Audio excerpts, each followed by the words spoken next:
है फ्रेंड्स, मैं रमेश सर आपके अपनी YouTube channel the study for ambition में आपका बहुत बहुत स्वागत करता हूं।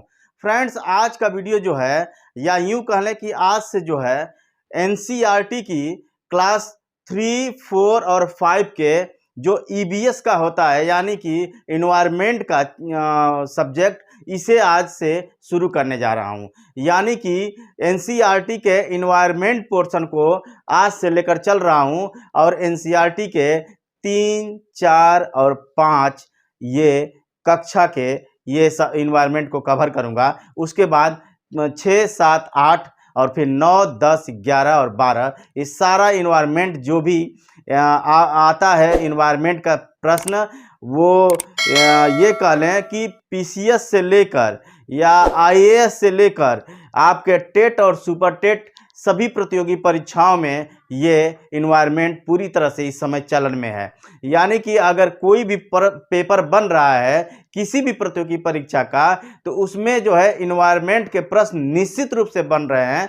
इसको मद्देनजर रखते हुए मैं एनसीईआरटी को लेकर चल रहा हूं। एनसीईआरटी से कक्षा 3, 4, 5 से उठाकर सारा एनसीईआरटी को कवर करूंगा इन्वायरमेंट का, जिससे कि आप लोगों का एनसीईआरटी से संबंधित जितने भी प्रश्न बनते हैं वो भी कवर हो जाएं और साथ ही साथ एनसीईआरटी से के बाद भी जो अन्य प्रश्न बनते हैं उसे भी मैं कवर कराऊंगा। तो फ्रेंड्स, आज से एनसीईआरटी 3, 4, 5 कक्षा के मैं अभी शुरू करने जा रहा हूं।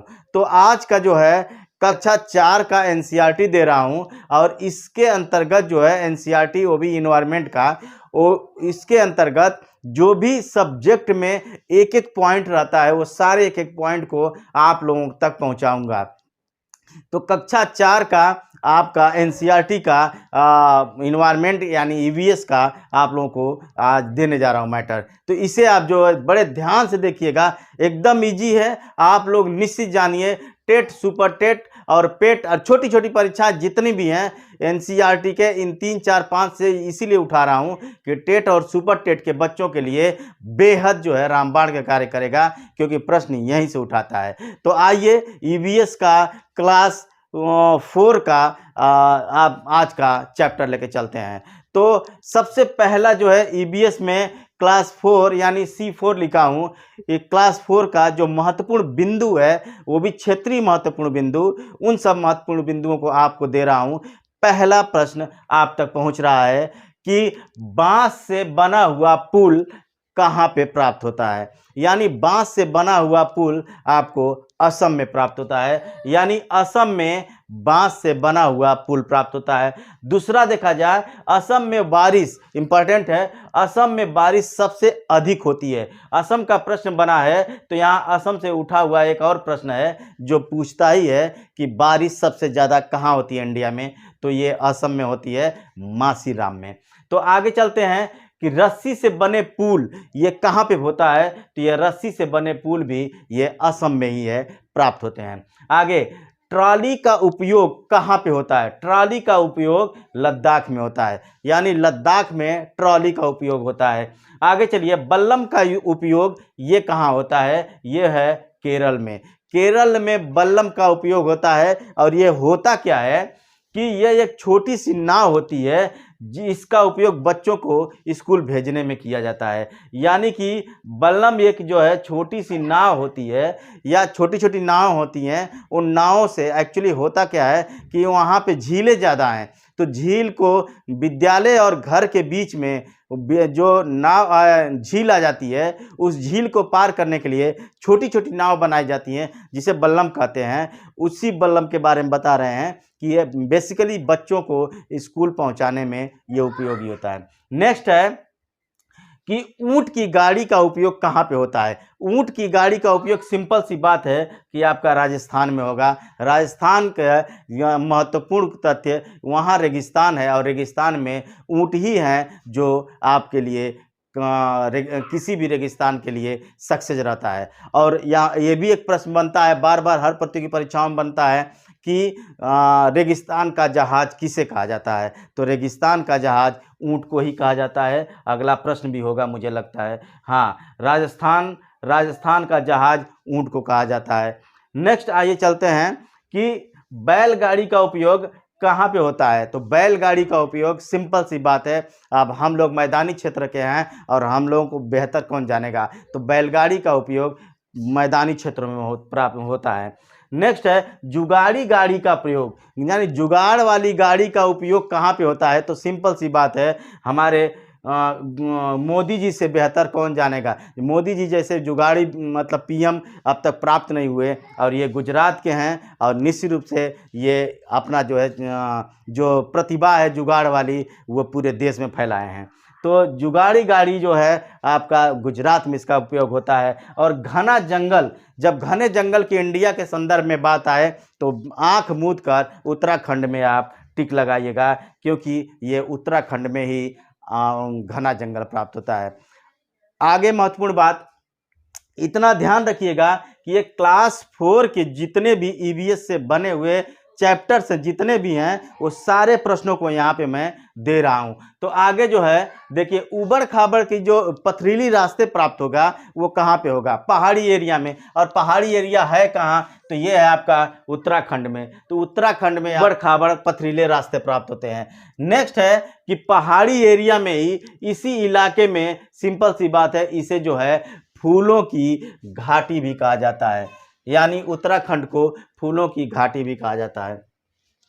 नेक्स्ट है अगला प्रश्न कि पक्षियों के कान, यहाँ से चैप्टर, उसमें अलग अलग चैप्टर दिया है, लेकिन उन चैप्टरों का नाम न लिखकर मैं उसे जो है एक क्रम से महत्वपूर्ण प्रश्नों को और महत्वपूर्ण तथ्यों को दे रहा हूँ। तो यहाँ पे अब नेक्स्ट चैप्टर चलता है उसमें, लेकिन चैप्टर का नाम नहीं दिया हूँ, पक्षियों से संबंधित है।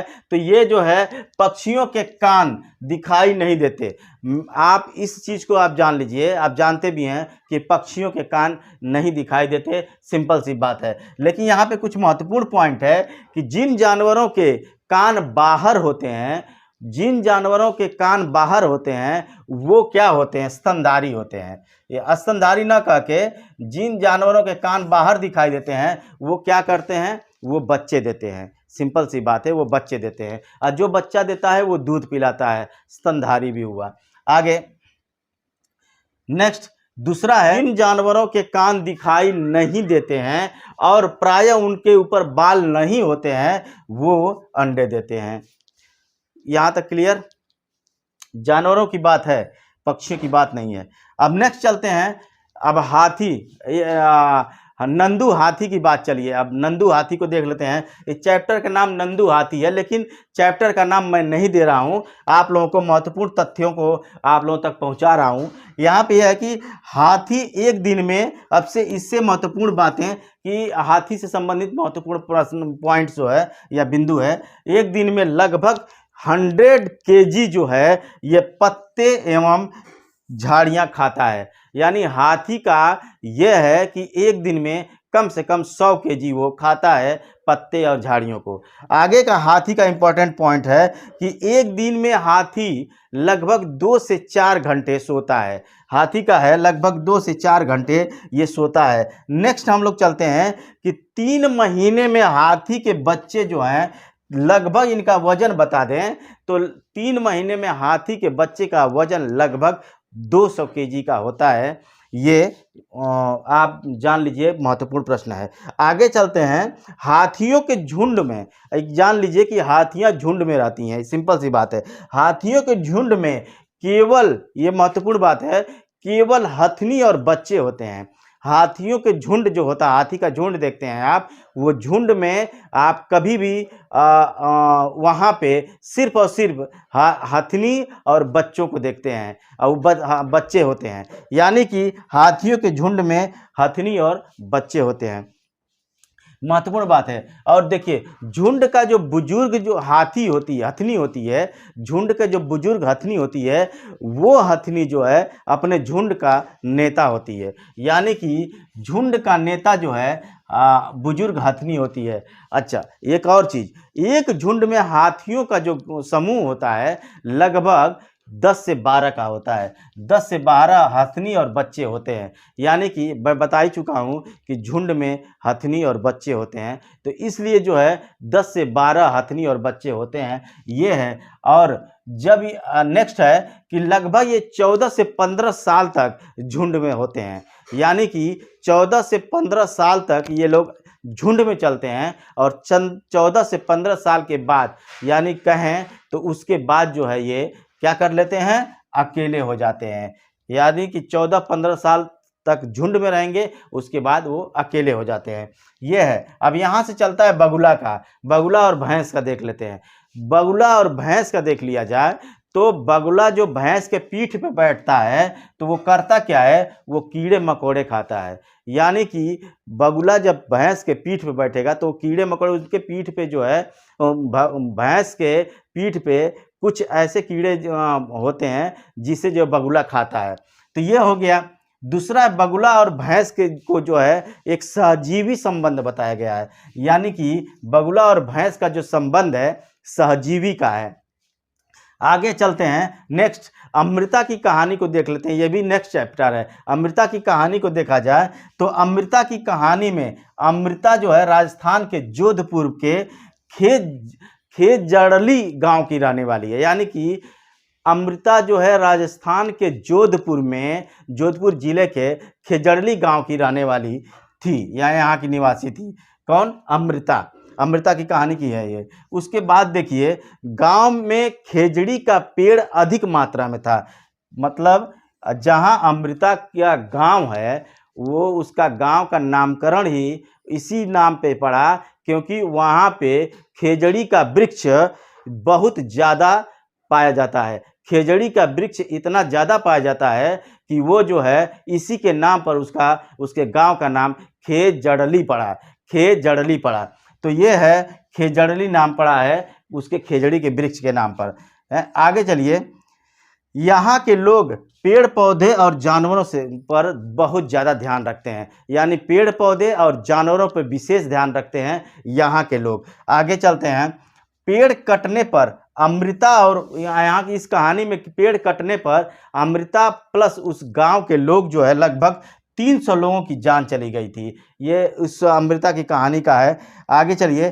खेजड़ली गांव के लोगों की जातियों को बिरनोई संप्रदाय कहते हैं। बिरनोई संप्रदाय के नाम से जाना जाता है। यानी बिरनोई के बारे में आप लोग जानते हैं। नेक्स्ट है, खेजड़ी वृक्ष जो है राजस्थान के इलाके में ये होता है और ज़्यादा मात्रा में पाया जाता है। और महत्वपूर्ण बात, खेजड़ी के महत्वपूर्ण बात है कि खेजड़ी का वृक्ष कम से कम जल ग्रहण करता है। कम से कम जल की आवश्यकता उसको पड़ती है। और साथ ही साथ खेजड़ी के वृक्ष का एक और विशेषता है कि इस वृक्ष में कभी भी कीड़े नहीं पड़ते हैं। यानी कि खेजड़ी के वृक्ष का या उसकी लकड़ी में कीड़े नहीं पड़ते हैं। और एक और इम्पोर्टेंट है कि इसके छाल की दवा प्राप्त की जाती है या दवा बनाई जाती है। तो ये है क्लास 4 का आपको ईवीएस का दिया हूं जो महत्वपूर्ण है। और इसमें और भी बचा है, मैं नेक्स्ट वीडियो दूंगा। और साथ ही साथ जो है आपका 3 और 4 का भी मैं चैप्टर उपलब्ध करा दूंगा। और उसके बाद 5, 6, 7 कराऊंगा। आप लोग इसे जरूर इन्वायरमेंट को ध्यान से देखिएगा। इससे प्रश्न टेट और सुपर टेट में बनाता है। और स्पेशली जो है मैं टेट और सुपर टेट के लिए ये लेके चल रहा हूँ इन्वायरमेंट का। बहुत बहुत धन्यवाद।